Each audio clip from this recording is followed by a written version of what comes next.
Hello everybody, I am back with another topic जो है हमारा आज का salient feature of the Indian constitution. इसमें हम बहुत सारी चीजें जानेंगे, तो वीडियो को एंड तक देखिएगा। और मेरा नाम है मनीष चौधरी, जैसे कि अब तक आपको पता ही चल चुका है। तो सबसे पहले स्टार्ट करते हैं फटाफट बिना टाइम वेस्ट करे। तो हमारा जो कॉन्स्टिट्यूशन है ऑलरेडी जो मैं वीडियोस कर चुका हूं उसमें मैंने आपको बताया कि बहुत ही लेंदी कॉन्स्टिट्यूशन है। तो सबसे पहला जो सैलिएंट फीचर है वो यही है कि इंडिया का कॉन्स्टिट्यूशन दुनिया का सबसे लेंदीएस्ट कॉन्स्टिट्यूशन है। इस कॉन्स्टिट्यूशन में आपको लगभग 395 आर्टिकल्स मिलेंगे, 8 शेड्यूल्स मिलेंगे और 22 पार्ट्स में ये डिवाइड है। तो याद रखिएगा, पूरा डिटेल स्ट्रक्चर हमारे कॉन्स्टिट्यूशन ने दिया है। ये बहुत ही ज्यादा इंपॉर्टेंट है। लेंथीएस्ट क्यों है? क्योंकि हमने क्या काम किया है कि लगभग 60 कंट्रीज का कॉन्स्टिट्यूशन स्टडी किया है। जिस जिस कॉन्स्टिट्यूशन से जो जो अच्छे फीचर्स थे वो हमने बोरो कर लिए। मैं आपको बता दूं कि 1990s के टाइम पर अमेरिका के अंदर एक प्रेसिडेंट थे जिनका नाम है वुडरो विल्सन। जब public administration as a subject develop हो रहा था तो उन्होंने एक चीज बोली थी कि if my fellow is sharpening his knife with the intention of murdering someone, so I can borrow his skills to sharp that knife without borrowing the intention of killing someone। यानी कि अगर मेरा कोई दोस्त मान लो अपना कोई चाकू शार्प कर रहा है ना किसी का मर्डर करने के लिए, तो मैं उसकी ये जो चाकू को शार्प करने की स्किल है ना इसको अडॉप्ट कर सकता हूं बिना ये अडॉप्ट करे कि मुझे उस चाकू से किसी और को मारना है। तो वैसे ही जब हमने 60 कॉन्स्टिट्यूशन को स्टडी किया तो हर कॉन्स्टिट्यूशन में जो जो एक अच्छा फीचर था वो हमने इंडिया के कॉन्स्टिट्यूशन में ऐड किया है। तो ये याद रखिएगा, बहुत लेंथी कॉन्स्टिट्यूशन है, डिटेल कॉन्स्टिट्यूशन है। हर एक चीज की डिटेल बताइए, सेंटर स्टेट का क्या रिलेशन होगा, स्टेट टू स्टेट का क्या रिलेशन होगा, गवर्नमेंट टू पीपल का क्या रिलेशन होगा, सारी चीजें यहां पर बताइए। दूसरी चीज, drawn from various sources. Various sources जैसे मैंने आपको बताया कि 60 कंट्रीज के कॉन्स्टिट्यूशन को हमने रिव्यू किया है, स्टडी किया है और वहां से हमने बहुत सारी चीजें अडॉप्ट की है। जैसे प्रोसीजर स्टेब्लिश बाय लॉ हमने जापान से लिया है, और सबसे इंपॉर्टेंट वर्ड है ये प्रोसीजर स्टेब्लिश बाय लॉ, वो मैं आपको आगे एक्सप्लेन करूंगा। Now it is a blend of rigidity and flexibility. अब जो भी कॉन्स्टिट्यूशन बनता है ना वहां पर एक स्कोप डाला जाता है कि इस कॉन्स्टिट्यूशन को बाद में चेंज किया जा सकता है। देखिए चेंज क्यों किया जा सकता है आप समझिए। क्या होता है कि फॉर एग्जांपल आज 2000 मान लीजिए 26 चल रहा है, आज की सिचुएशन कुछ और हो सकती है, आने वाले 100 साल में सिचुएशन कुछ और हो सकती है। तो आने वाले 100 साल में जब आप 2000 यानी कि 2126 में इंडिया को गवर्न करेंगे, उस टाइम पर सिचुएशन अलग होगी, तरीका अलग होगा, लोग अलग होंगे, डिमांड अलग होगी। तो वहां पर हम 2026 के कॉन्स्टिट्यूशन से उसको रन नहीं कर सकते, तो वहां पर हमें अमेंडमेंट करने पड़ेंगे, बदलाव करने पड़ेंगे। तो इसके लिए स्कोप हमने मेंशन किया गया है। तो ये जो ब्लेंड है किसका, रिजिडिटी और फ्लेक्सिबिलिटी का, इसका मतलब क्या है? मतलब यह है कि कॉन्स्टिट्यूशन के अंदर बहुत सारे फीचर ऐसे हैं जो सिंपल मेजॉरिटी से अमेंड किए जा सकते हैं, और कुछ फीचर ऐसे हैं जिनको स्पेशल मेजॉरिटी से अमेंड करना पड़ेगा। जब मैं स्पेशल मेजॉरिटी की बात कर रहा हूं तो स्पेशल मेजॉरिटी का मतलब है आर्टिकल 368। 368 के अंदर सिंपल मेजॉरिटी नहीं आती, स्पेशल मेजॉरिटी आती है आर्टिकल 368 के अंदर। फॉर एग्जाम्पल मैं आपको एग्जाम्पल देता हूं कि कॉन्स्टिट्यूशन का जब आप आर्टिकल 2 और 3 देखेंगे, अगर आप 2 और 3 के अंदर कुछ भी कर रहे हैं, आर्टिकल 2 कहता है कि इंडिया के अंदर आप कोई भी टेरिटरी मर्ज कर सकते हो। आर्टिकल 3 कहता है कि आप इंडिया की जो टेरिटरी है उसको रीऑर्गेनाइज कर सकते हो। फॉर एग्जांपल दो स्टेट्स को मिलाकर एक स्टेट बना सकते हो, एक स्टेट को तोड़कर 4 स्टेट में कन्वर्ट कर सकते हो। तो ये सब चीजें, उसके साथ में आर्टिकल 4 ये कहता है कि अगर आप आर्टिकल 2 और 3 का यूज कर रहे हैं तो आपको कॉन्स्टिट्यूशनल अमेंडमेंट नहीं करना पड़ेगा अंडर 368, यानी कि स्पेशल मेजॉरिटी के बिना ये सिंपल मेजॉरिटी से हो जाएगा। ठीक है, अब स्पेशल मेजॉरिटी क्या होती है, सिंपल मेजॉरिटी क्या होती है, ये मैं आपको तब बताऊंगा जब मैं कॉन्स्टिट्यूशनल अमेंडमेंट वाला टॉपिक पढ़ाऊंगा, तो तब तक के लिए वेट करिएगा। फोर्थ पॉइंट है कि इंडिया का जो है ना फेडरल सिस्टम है विद यूनिटरी बायस। अब फेडरल सिस्टम क्या है, यूनिटरी बायस क्या है, देखिए सबसे पहले मैं आपको बता दूं फेडरेशन होता क्या है। देखिए फेडरेशन क्या होता है, जहां पर दो गवर्नमेंट हो, एक नेशनल गवर्नमेंट हो और कुछ रीजनल गवर्नमेंट्स हो, उसको हम कहते हैं फेडरेशन। फॉर एग्जांपल इंडिया में 28 स्टेट्स हैं, तो इन 28 स्टेट्स की खुद की एक गवर्नमेंट है और इंडिया की खुद की एक गवर्नमेंट है जिसको हम यूनियन या सेंट्रल गवर्नमेंट कहते हैं। तो ये दो गवर्नमेंट होने की वजह से इसको क्या कहा जाता है, इंडिया को क्या कहा जाता है, फेडरेशन कहा जाता है, फेडरल सिस्टम कहा जाता है। इस फेडरल सिस्टम के अंदर जो पावर्स हैं वो डिस्ट्रीब्यूट होती है, उसमें बताया जाता है कि सेंटर किन चीजों पे कानून बना सकता है, स्टेट किन चीजों पे कानून बना सकता है और दोनों किन चीजों पे कानून बना सकते हैं। लेकिन इंडिया के कॉन्स्टिट्यूशन में आपको कुछ फीचर्स ऐसे देखने को मिलेंगे जहां पर आपको देखने को मिलेगा यूनिटरी, यानी कि यूनिटरी का मतलब क्या होता है, ऐसी जगह जहां पर कोई भी रीजनल गवर्नमेंट ना हो, सिर्फ एक ही गवर्नमेंट हो। जैसे ब्रिटेन, ब्रिटेन में ऐसे कोई स्टेट गवर्नमेंट नहीं है, वहां पे सिर्फ एक ही गवर्नमेंट है पूरे ब्रिटेन की, ठीक है। तो इंडिया में कब कब नजर आता है ऐसा फीचर, देखिए जब इमरजेंसी लगती है, जब इमरजेंसी लगती है तब आपको देखने को मिलेगा कि इंडिया में एक यूनिटरी फीचर जानने को मिलेगा, क्योंकि सारे स्टेट्स की पावर सेंटर के पास आ जाती है जब जैसे ही नेशनल इमरजेंसी लगती है, या मान लीजिए प्रेसिडेंट रूल लगता है, ठीक है। पूरे इंडिया का एक ही सीएजी है, इंटीग्रेटेड जुडिशियरी है, फिर राज्यसभा के पास पावर है कि वो स्टेट लॉ में कानून बना सकते, स्टेट सब्जेक्ट में कानून बना सकते हैं। अगर कोई नेशनल इंटरेस्ट हो, किसी इंटरनेशनल ट्रीटी को इन्फोर्स करना हो तो सेंटर कानून बना सकता है। तो इस तरीके से बहुत सारे यूनिटरी जो है आपको फीचर देखने को मिलेंगे। इसको आगे मैं और डिटेल में आपको एक्सप्लेन करूंगा, धीरे धीरे जब आप पढ़ेंगे आपको सारी चीजें पता चल जाएगी। तो याद रखिएगा, बहुत इंपॉर्टेंट चीज है ये। जैसे मैं फेडरल सिस्टम की बात करता हूं ना, तो यहां पर आपको कुछ और चीजें भी समझनी पड़ेगी फेडरेशन के साथ साथ। देखिए जब मैं फेडरेशन की बात कर रहा हूं ना, फेडरेशन में आपको एक समझ में आएगा, एक एक कहते हैं हम सिमेट्रिक फेडरेशन, एक हम कहते हैं असिमेट्रिक फेडरेशन। सिमेट्रिक फेडरेशन का मतलब क्या होता है, जहां पर हर एक पावर जो है ना इक्वली डिस्ट्रीब्यूट हुई है। फॉर एग्जाम्पल, अब ये इंडिया है, ये उत्तर प्रदेश है, ये महाराष्ट्र है, ये मान लीजिए मध्य प्रदेश है, ये तमिलनाडु है, ठीक है। अब जब इन चारों राज्यों में इक्वल पावर डिस्ट्रीब्यूट होगी और सेंटर में इनका इक्वल रिप्रेजेंटेशन होगा, इसको हम बोलेंगे सिमेट्रिक, यानी कि सिमिलर होगा। फॉर एग्जाम्पल अमेरिका का मैं आपको एग्जाम्पल देता हूं। अमेरिका में टोटल 50 स्टेट्स हैं, 50 स्टेट्स हैं, और अमेरिका का जो लेजिस्लेचर है उसके दो हाउस है। लोअर हाउस का नाम है कांग्रेस और अपर हाउस का नाम है सेनेट। ये जो अपर हाउस है, इस अपर हाउस में मेंबर कहां से आते हैं, इन 50 स्टेट से, और हर स्टेट से 2 मेंबर आते हैं, यानी कि सेनेट में कितने मेंबर है, 100 मेंबर है टोटल, ठीक है। अपर हाउस में 100 मेंबर है, हर स्टेट के 2 रिप्रेजेंटेटिव है, चाहे उस स्टेट की पॉपुलेशन कितनी है, किसी स्टेट की ज्यादा है किसी की कम है। तो ये क्या है, ये रिप्रेजेंटेशन क्या है, सिमेट्रिक रिप्रेजेंटेशन है। लेकिन इंडिया के केस में आपको क्या देखने को मिलेगा, इंडिया में आपको देखने को मिलेगा पॉपुलेशन के बेस पे रिप्रेजेंटेशन है। तो सबसे ज्यादा राज्यसभा में अगर आपको रिप्रेजेंटेशन देखने को मिलेगा तो वो किसका है, वो आपको यूपी का मिलेगा, फिर उसके बाद आपको एमपी, महाराष्ट्र, इन सब का। लेकिन जब कोई छोटा स्टेट है वहां पे आपको देखने को मिलेगा राज्यसभा में उस स्टेट की सीट्स कम होंगी। अभी जब मैं आगे सीट्स का डिस्ट्रीब्यूशन आपको दिखाऊंगा आपको पता चल जाएगा। तो यहां पर क्या है, ये असिमेट्रिक, ठीक है, असिमेट्रिक है। क्यों है असिमेट्रिक, क्योंकि इक्वल रिप्रेजेंटेशन नहीं है, अनइक्वल रिप्रेजेंटेशन है। फॉर एग्जांपल कुछ ऐसे स्टेट्स हैं, जैसे आपने सुना होगा 370 था जम्मू कश्मीर के लिए, कुछ स्टेट्स को स्पेशल स्टेटस मिला 371 में, यानी कि हर स्टेट इक्वली ट्रीट नहीं किया जाता, कुछ स्टेट्स को स्पेशल स्टेटस मिला हुआ है। जैसे नॉर्थ ईस्ट के कुछ स्टेट्स है, आपको पता होगा कि स्पेशल स्टेटस है उनके पास। जब भी आप कोई कानून पढ़ते हैं तो वहां पे लिखा हुआ होता है कि ये कानून जो है नागालैंड पे एप्लीकेबल नहीं होगा या किसी अदर स्टेट पे एप्लीकेबल नहीं होगा। तो ये क्या है, असिमेट्रिक फेडरलिज्म है, याद रखिएगा असिमेट्रिक फेडरलिज्म है। इंडिया जो है वो असिमेट्रिक फेडरलिज्म है विद यूनिटरी बायस, ठीक है, ये बहुत इंपॉर्टेंट है आपके लिए समझना। नाउ नेक्स्ट है पार्लियामेंट्री फॉर्म ऑफ गवर्नमेंट। अब पार्लियामेंट्री फॉर्म ऑफ गवर्नमेंट क्या होता है, देखिए दो तरह की गवर्नमेंट आपको समझने में आएगी, एक होता है प्रेसिडेंशियल फॉर्म ऑफ गवर्नमेंट, एक होता है parliamentary form of government. Presidential form of government में हम दो चीजों के लिए वोट करते हैं अलग अलग, एक लेजिस्लेचर के लिए अलग वोट करते हैं और एग्जीक्यूटिव के लिए अलग वोट करते हैं। अमेरिका में आपने देखा होगा जब डोनाल्ड ट्रंप के लिए वोट कर रहे हैं तो अलग से कर रहे हैं, डायरेक्टली डोनाल्ड ट्रंप को वोट कर रहे हैं, सबको पता है कि प्रेसिडेंट कौन बनने वाला है, और यहां पर हम किसके लिए, लेजिस्लेचर के लिए, कांग्रेस के लिए अलग वोट कर रहे हैं।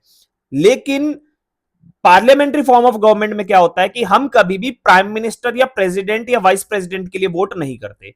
हम किसके लिए वोट करते हैं, हम पार्लियामेंट, एमपीज, और कौन से एमपी, वो भी लोकसभा के एमपी, ठीक है, लोकसभा के एमपी के लिए वोट करते हैं। हर अपने एरिया से एक एक एमपी को वोट करेगा। जैसे ये पार्लियामेंट में चले जाएंगे, अब जिसके पास सबसे ज्यादा सीट्स होंगी, जो मेजॉरिटी में होगा, वो क्या काम करेगा, वो व्यक्ति अब प्रूफ करेगा और प्रूफ करने के बाद यहां पर बोलेगा मैं गवर्नमेंट बना रहा हूं। यानी कि जो प्राइम मिनिस्टर है वो डायरेक्ट इलेक्ट नहीं हो रहा, वो किससे आ रहा है, वो लेजिस्लेचर से आ रहा है। और लेकिन यहां पर जो प्रेसिडेंट हो रहा, इलेक्ट हो रहा है अमेरिका में, वो डायरेक्ट इलेक्ट हो रहा है, ना कि लेजिस्लेचर से आ रहा है। ठीक है, तो ये इसे कहते हैं हम parliamentary form of government. Parliamentary form of government में जो मिनिस्टर होता है, चाहे वो प्राइम मिनिस्टर हो, उसकी डबल मेंबरशिप होती है, एग्जीक्यूटिव की मेंबरशिप अलग और एमपी की मेंबरशिप अलग होती है। ठीक है, वही व्यक्ति एग्जीक्यूटिव में बैठा है और वही व्यक्ति पार्लियामेंट में बैठा है। तो ये याद रखिएगा, we have the parliamentary form of government. अगर आप देखेंगे, it is a synthesis of parliamentary sovereignty and judicial supremacy. Parliamentary sovereignty और जुडिशियल सुप्रीमेसी क्यों कहा गया, क्योंकि यहां पर आपको समझने को मिलेगा प्रेसिडेंशियल फॉर्म ऑफ गवर्नमेंट और पार्लियामेंट्री फॉर्म ऑफ गवर्नमेंट में सबसे बड़ा डिफरेंस यह है कि यहां पर प्रेसिडेंशियल फॉर्म ऑफ गवर्नमेंट में स्ट्रिक्ट सेपरेशन ऑफ पावर होता है। लेजिस्लेचर की पावर अलग होगी, एग्जीक्यूटिव की अलग होगी और जुडिशियरी की अलग होगी। लेकिन पार्लियामेंट्री फॉर्म ऑफ गवर्नमेंट में क्या होता है कि तीनों इंटरलिंक्ड होते हैं। जैसे लेजिस्लेचर से ही एग्जीक्यूटिव बना है और एग्जीक्यूटिव का कंट्रोल किस पर है, आप देखेंगे तो जुडिशियरी के ऊपर है। इवन दो इसको धीरे धीरे चेंज कर दिया है, लेकिन ओरिजिनल कॉन्स्टिट्यूशन में डायरेक्ट कंट्रोल था एग्जीक्यूटिव का। एग्जीक्यूटिव ही जुडिशियरी को अपॉइंट करता था और एग्जीक्यूटिव ही जुडिशियरी को रिमूव करता था। वो तो बाद में आप देखेंगे कि आपका जो है जजेस इंक्वायरी एक्ट आया था 1968 में, उससे जजेस को रिमूव करेंगे। पर वो भी रिमूव करने की पावर किसके पास चली गई, पार्लियामेंट के, ये लेजिस्लेचर के पास चली गई। और अपॉइंट कौन करता था, प्रेसिडेंट अपॉइंट करता था। बाद में जुडिशियरी ने इसको कॉलेजियम सिस्टम में कन्वर्ट कर दिया। तो यानी कि कहीं ना कहीं आपको देखने को मिलेगा ये तीनों एक दूसरे से लिंक्ड है, लेकिन प्रेसिडेंशियल फॉर्म ऑफ गवर्नमेंट में ये स्ट्रिक्टली सेपरेट है, एक दूसरे के काम में इंटरफेयर नहीं कर सकते। ठीक है, हाँ इंडिपेंडेंट डिसीजन ले सकते हैं, लेजिस्लेचर अपना अलग फैसला लेगा, एग्जीक्यूटिव अलग लेगा, लेकिन यहां पर ऐसा नहीं है। यहां पर तीनों इंटरलिंक्ड हैं और इसको हम कहते हैं चेक्स एंड बैलेंसेस। ठीक है, अगर एग्जीक्यूटिव सही से काम नहीं करेगा तो लेजिस्लेचर के पास पावर है एग्जीक्यूटिव से पावर छीनने की। ठीक है, अगर जुडिशियरी सही से काम नहीं करेगी तो लेजिस्लेचर के पास पावर है कि उनको रिमूव कर सकते हैं जजेस इंक्वायरी एक्ट के थ्रू। ठीक है, तो इस तरीके से। और अगर लेजिस्लेचर कोई ऐसा कानून, ऐसा लॉ बना दे जो फंडामेंटल राइट्स को वॉयलेट करे, तो जुडिशियरी के पास पावर है कि उस कानून को स्ट्राइक डाउन कर सकते हैं। तो यानी कि तीनों के तीनों पावर शेयर करते हैं, इसको कहते हैं हम चेक्स एंड बैलेंसेस। तो यहां पे पार्लियामेंट की सॉवरेनिटी भी मिलेगी, लेकिन जुडिशियरी की सुपरमेसी भी मिलेगी। कुछ चीजें ऐसी है जिसमें ये दोनों एक दूसरे के काम में इंटरफेयर नहीं करते, लेकिन कुछ चीजें ऐसी है जहां पर एक चेक एंड बैलेंस बना हुआ है। नाउ नेक्स्ट है इंटीग्रेटेड एंड इंडिपेंडेंट जुडिशियरी। अब देखो इसको समझो कैसे। इंटीग्रेटेड कैसे है, इंटीग्रेटेड ऐसे है कि सबसे ऊपर सुप्रीम कोर्ट है, उसके नीचे हाई कोर्ट है, उसके नीचे डिस्ट्रिक्ट कोर्ट है। ठीक है, तो अगर डिस्ट्रिक्ट कोर्ट का कोई भी फैसला है तो वो कहां जाएगा, हाई कोर्ट में। हाई कोर्ट का कहां जाएगा, सुप्रीम कोर्ट में। और सुप्रीम कोर्ट ने जो भी फैसला ले दिया वो हर एक स्टेट को मानना पड़ेगा। तो ये बहुत ही ज्यादा इंपॉर्टेंट है और ये इंटीग्रेटेड है। सुप्रीम कोर्ट कंट्रोल करता है हाई कोर्ट्स को और हाई कोर्ट कंट्रोल करता है डिस्ट्रिक्ट कोर्ट्स को। और ये पूरा का पूरा एक तरीके से क्या है, इंटीग्रेटेड है।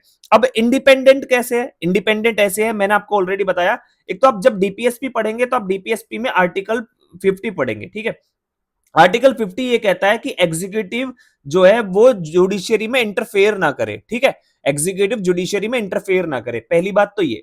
और इंटरफेयर कैसे नहीं कर रहा, दूसरी चीज आप समझ लीजिए कि रिमूवल जो है जजेस का, उसको जजेस इंक्वायरी एक्ट से किया जाता है और अपॉइंटमेंट जो है वो कॉलेजियम के थ्रू होती है। तो यहां पर जो एग्जीक्यूटिव का या लेजिस्लेचर का इन्फ्लुएंस है ना, वो खत्म हो जाता है जब उनके इंडिपेंडेंटली फंक्शन करने की बारी आती है। ठीक है, इसलिए इंडिपेंडेंट जुडिशियरी है। नेक्स्ट आपका फंडामेंटल राइट्स, डीपीएसपी एंड आपका फंडामेंटल ड्यूटीज मिलेगा। फंडामेंटल राइट्स आपको मिलेंगे पार्ट 3 के अंदर, डीपीएसपी आपको मिलेगा पार्ट 4 के अंदर और आपको फंडामेंटल ड्यूटीज मिलेगा पार्ट 4A के अंदर। ठीक है, तो ये चीजें आप याद रखिएगा। फंडामेंटल राइट्स देखिए, जब देश आजाद नहीं हुआ था तो हर इंडियन सोसाइटी में अगर आप देखेंगे तो ब्रिटिशर्स ने बहुत ज्यादा एक्सप्लॉयटेशन किया था। विद इन दी सोसाइटी जो सोशल स्ट्रक्चर था उसमें आपको कास्ट बेस्ड डिस्क्रिमिनेशन मिलेगा, जेंडर बेस्ड डिस्क्रिमिनेशन मिलेगा। ठीक है, बहुत सारी चीजें थी। तो आपको कुछ फंडामेंटल राइट्स दिए गए थे। फंडामेंटल राइट्स क्यों कहा गया है, क्योंकि इंसान के लिवलीहुड के लिए, इंसान को जीने के लिए के लिए कुछ फंडामेंटल राइट्स का होना जरूरी है, वरना सोसाइटी में वो कभी भी इक्वालिटी के साथ नहीं जी पाएगा, वो सरवाइव नहीं कर पाएगा। इसलिए कुछ फंडामेंटल राइट्स दिए, जैसे आपका राइट टू इक्वालिटी हो गया, फ्रीडम हो गई, आपका राइट अगेंस्ट एक्सप्लॉयटेशन हो गया, फ्रीडम ऑफ रिलीजन हो गया, और आपका माइनॉरिटीज राइट हो गया। क्योंकि इंडियन सोसाइटी बहुत ज्यादा डाइवर्स है, और इतनी डाइवर्सिटी होने के बावजूद हमको कुछ फंडामेंटल राइट्स चाहिए जो हर एक कम्युनिटी को रिप्रेजेंट करे, उनको सोसाइटी में जीने का अधिकार प्रोवाइड करा सके। फिर कुछ डायरेक्टिव प्रिंसिपल्स हैं। देखिए, अब क्या था, जब देश आजाद हुआ उस वक्त इंडिया के पास इतने ज्यादा रिसोर्सेज नहीं थे कि हम सारी चीजें उस वक्त इंप्लीमेंट कर सकते थे। तो उसकी जगह पर क्या काम किया, कुछ डायरेक्टिव प्रिंसिपल्स को यहां पर रखा गया है। डायरेक्टिव प्रिंसिपल्स का मतलब है दिशा निर्देश दिए गए हैं स्टेट को कि जब भी आप कोई कानून बनाएंगे तो इनका जरूर ध्यान रखें, इन पे कानून बनाए, जैसे जैसे टाइम आएगा वैसे वैसे आप उस पे कानून बनाइएगा। तो अब जैसे जैसे रिसोर्सेज आ रहे हैं, सोसाइटी को उस चीज की नीड हो रही है, वैसे वैसे इन डीपीएसपी का यूज करके यहां पर कानून बनाया जाता है। अब बहुत सारे केसेस आपको देखने को मिलेंगे, आगे मैं आपको बताऊंगा कि अगर आप डीपीएसपी को इंप्लीमेंट करेंगे तो फंडामेंटल राइट्स का वॉयलेशन होगा ही होगा। तो इस तरीके से बहुत सारे केसेस ऐसे हुए थे जहां पर बहुत कॉन्फ्लिक्ट हुआ था बिटवीन द प्राइम मिनिस्टर, या मैं कहूं तो लेजिस्लेचर और जुडिशियरी के बीच में। इंदिरा गांधी का जो टाइम था वो सबसे इंपॉर्टेंट और मेजर टाइम था, या फिर आप जवाहरलाल नेहरू का भी टाइम देखेंगे, बट जवाहरलाल नेहरू के टाइम पे कुछ जजमेंट ऐसे नहीं आए थे, बट इंदिरा गांधी के टाइम पर आए थे, वो मैं आपको आगे एक्सप्लेन करूंगा। फिर क्या था, देखिए, कभी भी किसी भी सोसाइटी में सिर्फ सरकार के करने से सोसाइटी डेवलप नहीं होती है।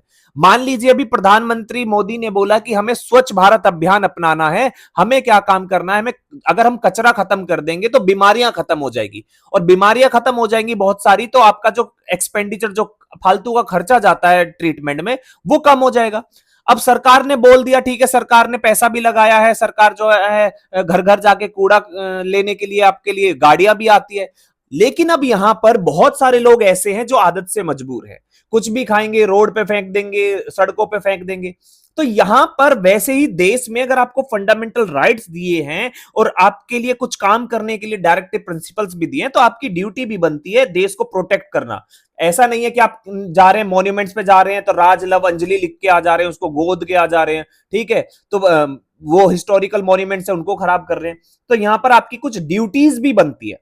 नाउ नेक्स्ट है हमारा सेक्युलर स्टेट। देखिए, यह कहा जाता है कि इंदिरा गांधी ने 42nd कॉन्स्टिट्यूशनल अमेंडमेंट एक्ट से प्रियम्बल के अंदर सेक्युलर वर्ड डाला था, और जब से यह सेक्युलर वर्ड डाला है तब से हम सेक्युलर की तरफ बढ़े हैं, वरना इंडिया जो है वो सेक्युलर नहीं था। ऐसा नहीं है, इंडिया स्टार्टिंग से ही सेक्युलर स्टेट था। इंडिया स्टार्टिंग से सेक्युलर स्टेट कैसे था, क्योंकि आर्टिकल 14 यह कहता है कि there should be equality, equality होनी चाहिए।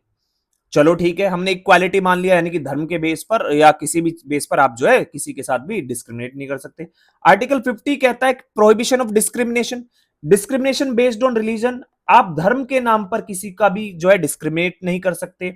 आर्टिकल 16 कहता है जब आप पब्लिक इंप्लॉयमेंट देंगे, यानी कि नौकरी देंगे, तब आप जो है रिलीजन के बेस पर डिस्क्रिमिनेशन नहीं कर सकते। चलो बहुत बढ़िया बात है।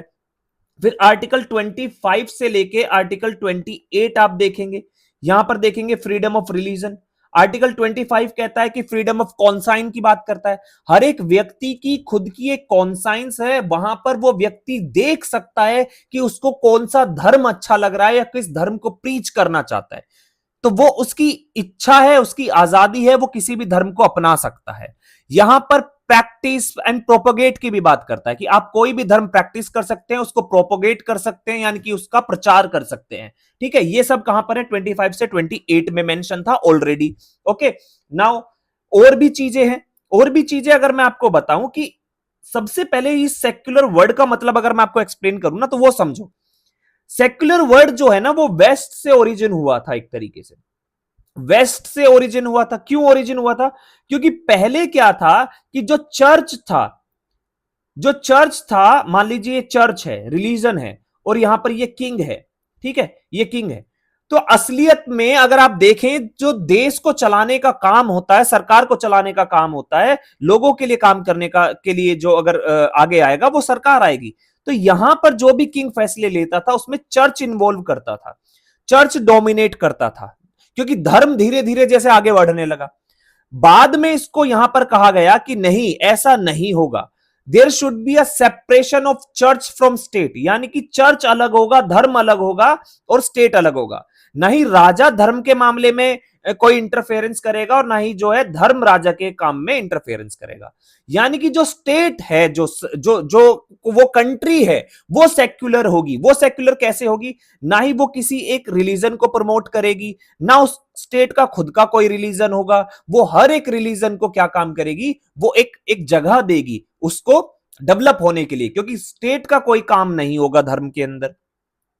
लेकिन आपको मैं कुछ ऐसे एग्जाम्पल बता दूं जहां पर, जैसे फ्रांस, फ्रांस में कुछ ऐसे सीन हुए हैं जिसके बाद आपको पता चलेगा कि ये जो वेस्टर्न कॉन्सेप्ट है सेक्युलरिज्म का, वो बहुत निगेटिव है। निगेटिव कैसे है? क्योंकि स्टेट का काम है फ्रीडम ऑफ रिलीजन को प्रोटेक्ट करना और चर्च का काम है, मान लीजिए, फ्रीडम ऑफ रिलीजन को प्रमोट करना। ठीक है? अगर आप मान लीजिए फ्रीडम ऑफ स्पीच के थ्रू किसी भी रिलीजन के बारे में उल्टा सीधा बोलेंगे तो उस रिलीजन के लोग आपकी बातों को एक्सेप्ट नहीं करेंगे। यही चीज फ्रांस में हुई है। एक चार्ली हेब्डो का केस बहुत फेमस है।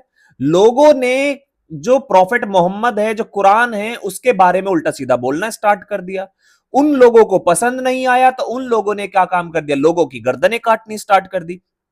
तो यहां पर स्टेट ने यह कहा मैं लोगों को नहीं रोकूंगा, यानी फ्रांस ने यह कहा मैं लोगों को नहीं रोकूंगा, क्योंकि लोगों की फ्रीडम ऑफ स्पीच है। अगर मैं उनको ऐसा करने से रोकूंगा कि वो धर्म के बारे में कुछ उल्टा सीधा ना बोले, तो यहां पर उनकी फ्रीडम ऑफ स्पीच को मैं सप्रेस कर दूंगा। और स्टेट हूं मैं भाई, मेरा रिलीजन में कोई लेना देना नहीं है। मेरा काम है फ्रीडम ऑफ स्पीच को प्रोटेक्ट करना, पॉलिटिकल राइट को प्रोटेक्ट करना, ना कि रिलीजियस राइट को प्रोटेक्ट करना। अगर आप ऐसा नहीं करेंगे तो सोसाइटी में केओस हो जाएगा और एक दूसरे से आपस में लड़ने लगेंगे। आप हमेशा फ्रीडम ऑफ स्पीच और फ्रीडम ऑफ रिलीजन सेपरेट वहीं पर रख सकते हैं जहां पर उस सोसाइटी के अंदर सिंपल एक सिंगल रिलीजन हो। मान लीजिए फ्रांस में सिर्फ क्रिश्चियन रह रहे हो, तो कभी भी वो लोग अपने खुद के रिलीजन के बारे में नहीं बोलेंगे। ठीक है? तो हमेशा याद रखिएगा। लेकिन जैसे ही सोसाइटी मल्टी कल्चर हो जाएगी, वैसे ही यहां पर एक दूसरे के धर्म के बारे में उल्टा सीधा बोलना स्टार्ट करेंगे, और जैसे ही बोलना स्टार्ट करेंगे वो एक दूसरे को मारना स्टार्ट कर देंगे। तो यहां पर या तो फ्रीडम ऑफ रिलीजन को प्रमोट कर लो या फ्रीडम ऑफ स्पीच को। आपके यहां पर दंगे होंगे, जाने जाएंगी। अब बात करते हैं इंडिया का कॉन्सेप्ट। इंडिया के कॉन्सेप्ट में जब आप देखोगे तो इंडिया जो है वो रिलीजन को प्रोटेक्ट भी करता है, प्रमोट भी करता है, इंटरफेरेंस भी करता है।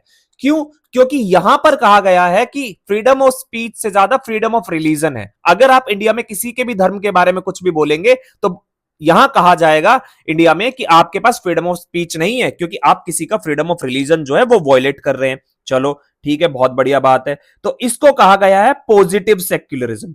पॉजिटिव क्यों? क्योंकि ये आप इसके थ्रू आप क्या करते हैं, सोसाइटी को बचा लेते हैं। अगर इंडिया में आज के टाइम पे करंटली फ्रीडम ऑफ स्पीच को एब्सोल्यूट राइट दे देंगे ना, तो इंडियन सोसाइटी एक साल से ज्यादा सर्वाइव नहीं कर पाएगी। इंडिया में सिविल वॉर स्टार्ट हो जाएगा। हमने फ्रीडम ऑफ स्पीच को नहीं बल्कि थोड़ा सा फ्रीडम ऑफ रिलीजन को पावर दी है। इस वजह से आपको देखने को मिलेगा यहां पर इंडिया में फिर भी थोड़ा बहुत सोसाइटी बची हुई है। ठीक है?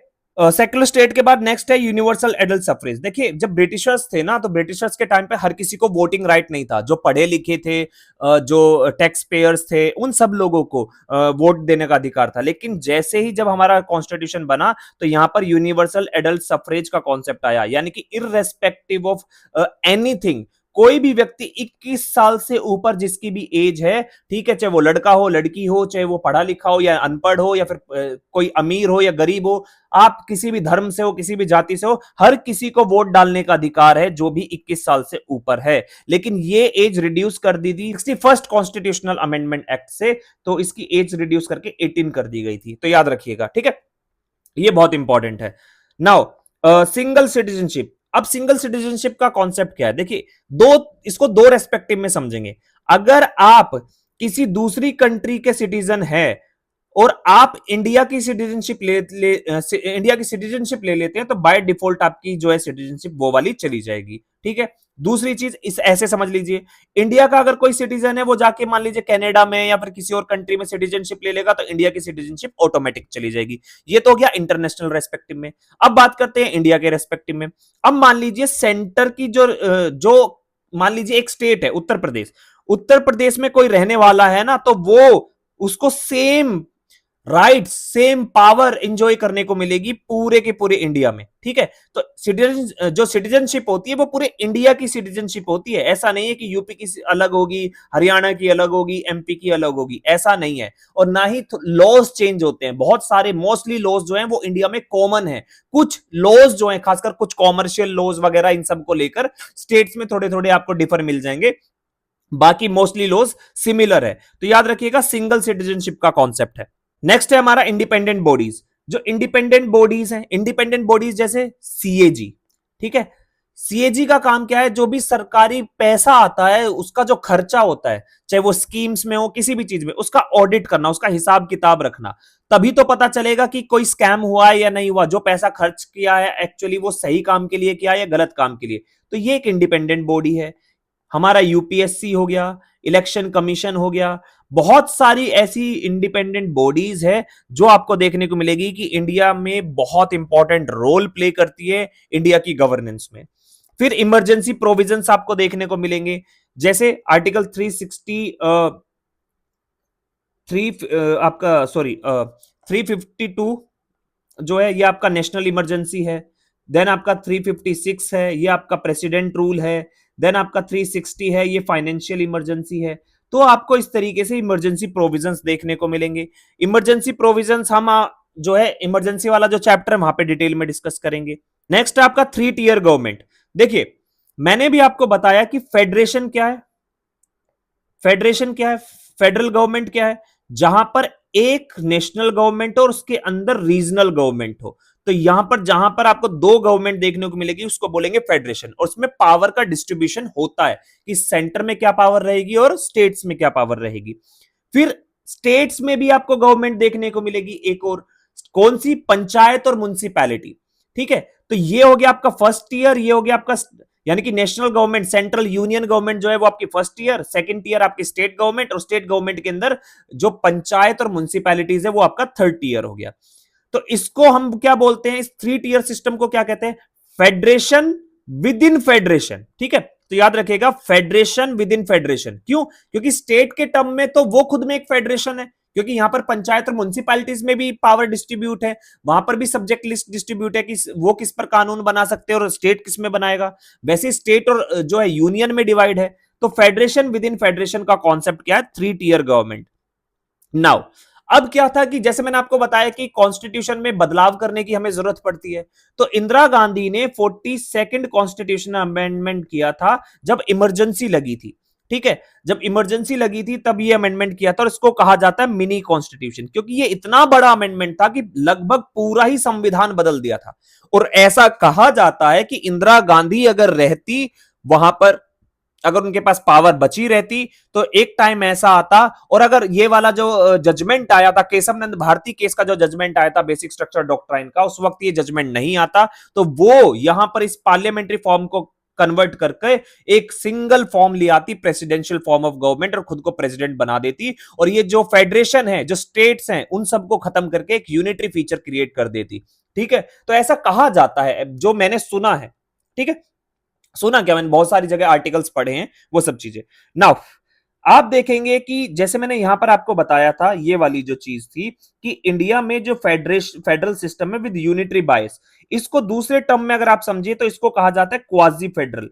और क्वाजी फेडरल का मतलब है, ये क्वाजी फेडरल जो कहा था, ये केसी बेरा है, इन्होंने कहा था कि इंडिया का अगर आप कॉन्स्टिट्यूशन स्टडी करोगे तो यहां पर आपको फेडरल फीचर भी मिलेंगे और यूनिटरी फीचर भी मिलेंगे, और इसको उन्होंने टर्म दिया था क्वाजी फेडरल। क्वाजी का मतलब होता है हाफ। जैसे कहीं पर भी आप क्वासी जुडिशियल बॉडी का नाम सुनेंगे, क्वासी जुडिशियल बॉडी वो होती है, होती तो एग्जीक्यूटिव है बट फंक्शन जुडिशरी के करती है कुछ, तो इसलिए पूरी तरीके से जुडिशरी नहीं है वो, बट कुछ फंक्शंस वो जुडिशरी के कर रहे हैं, इसलिए वो क्या है, क्वाजी जुडिशियल बॉडी है। वैसे ही जहां पर आपको एक फेडरेशन मिलेगा बट उस फेडरेशन के अंदर कुछ यूनिटरी फीचर मिलेंगे, उसको बोलेंगे क्वाजी फेडरल। फिर बार्गेनिंग फेडरलिज्म बोला है। बार्गेनिंग फेडरलिज्म किसने बोला है, मॉरिस जोन्स। आपने एक वो मूवी देखी है, एक दिन का सीएम। एक दिन का सीएम जो होता है वो कहता है कि मैं अपनी कुर्सी नहीं छोड़ सकता, आपको पता है मैं एक्शन नहीं ले सकता क्योंकि मेरी इस कुर्सी के जो 4 पैर है वो अलग अलग पार्टी के हैं। तो सिमिलरली जब इंडिया के अंदर कोalition गवर्नमेंट बनती है तो यहां पर क्या होता है, बार्गेन होता है एक पार्टी बोलेगी कि मुझे होम मिनिस्ट्री दे दो, एक बोलेगी मुझे फाइनेंस मिनिस्ट्री दे दो, एक बोलेगी मुझे डिफेंस मिनिस्ट्री दे दो। तो यहां पर वो बार्गेन करते हैं, और अगर वो बार्गेनिंग सही से बन जाएगी तभी जाकर वो पार्टी किसी भी पावर में आ पाती है। तो इसीलिए इसको आप बार्गेनिंग फेडरलिज्म देखने को मिलेगा। नाउ कोऑपरेटिव फेडरलिज्म क्या है? कोऑपरेटिव फेडरलिज्म वो है जब सभी स्टेट एक दूसरे के साथ कोऑपरेट करके चले। ठीक है, एक स्टेट में दंगा हुआ तो दूसरे स्टेट जो है वहां पर फोर्सेस भेज रहा है अपनी। ठीक है, तो इस तरीके से अगर एक स्टेट से सामान दूसरे स्टेट में जा रहा है तो वो उसको परेशान नहीं कर रहा। एक तरीके से क्या है, हर स्टेट एक दूसरे के साथ कोऑपरेट कर रहे हैं, सेंटर स्टेट्स के साथ कोऑपरेट कर रहा है, स्टेट सेंटर के साथ कोऑपरेट कर रहे हैं। ठीक है, और आपस में भी स्टेट कोऑपरेट कर रहे हैं। एक और टर्म आता है फेडरेशन विद सेंट्रलाइजिंग टेंडेंसी। ये किसने बोला था? आइवर जेनिंग ने। और कोऑपरेटिव फेडरलिज्म ग्रैनविल ऑस्टिन ने।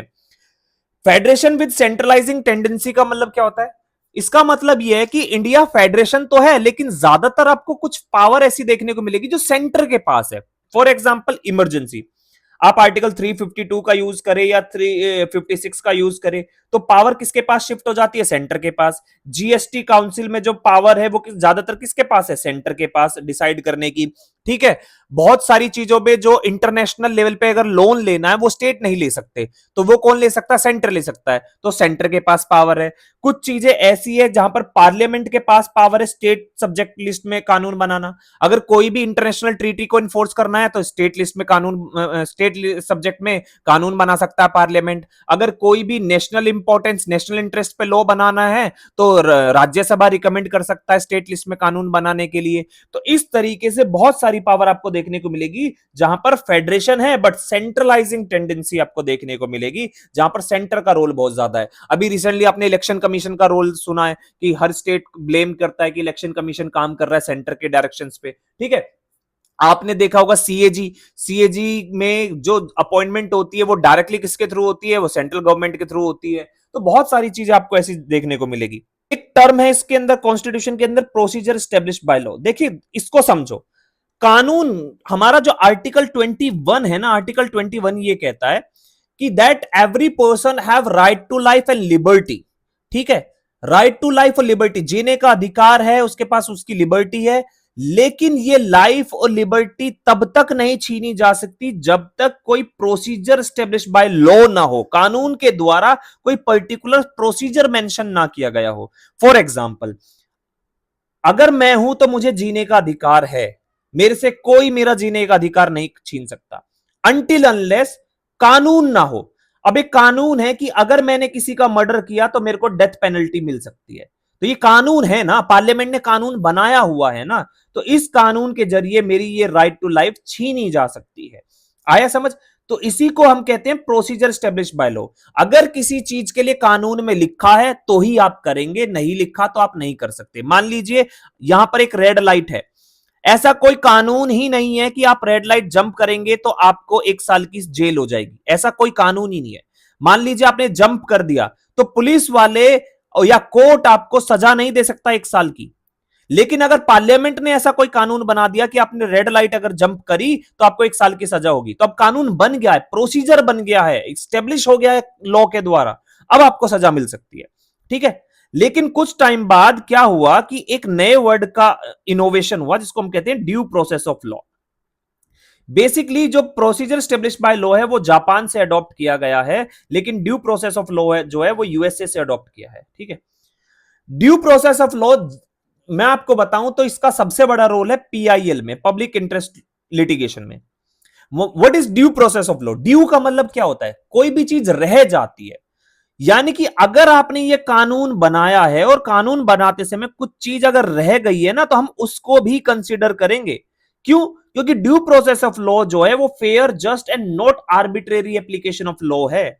जैसे मान लीजिए मैंने क्या बताया कि प्रोसीजर स्टेब्लिश बाय लॉ होना चाहिए।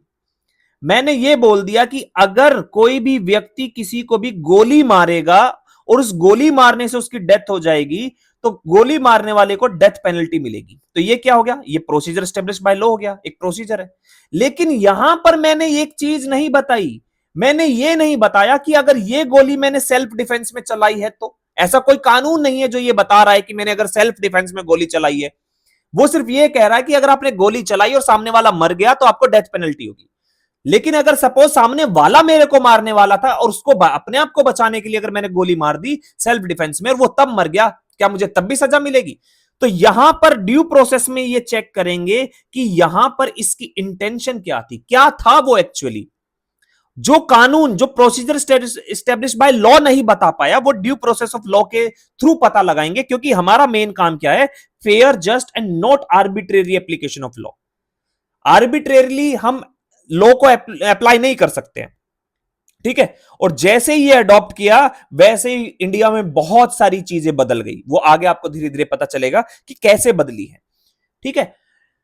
टेक द एग्जांपल, अभी रिसेंटली 1 अप्रैल 2026 को नया इनकम टैक्स लॉ जो है वो इन्फोर्स हो जाएगा।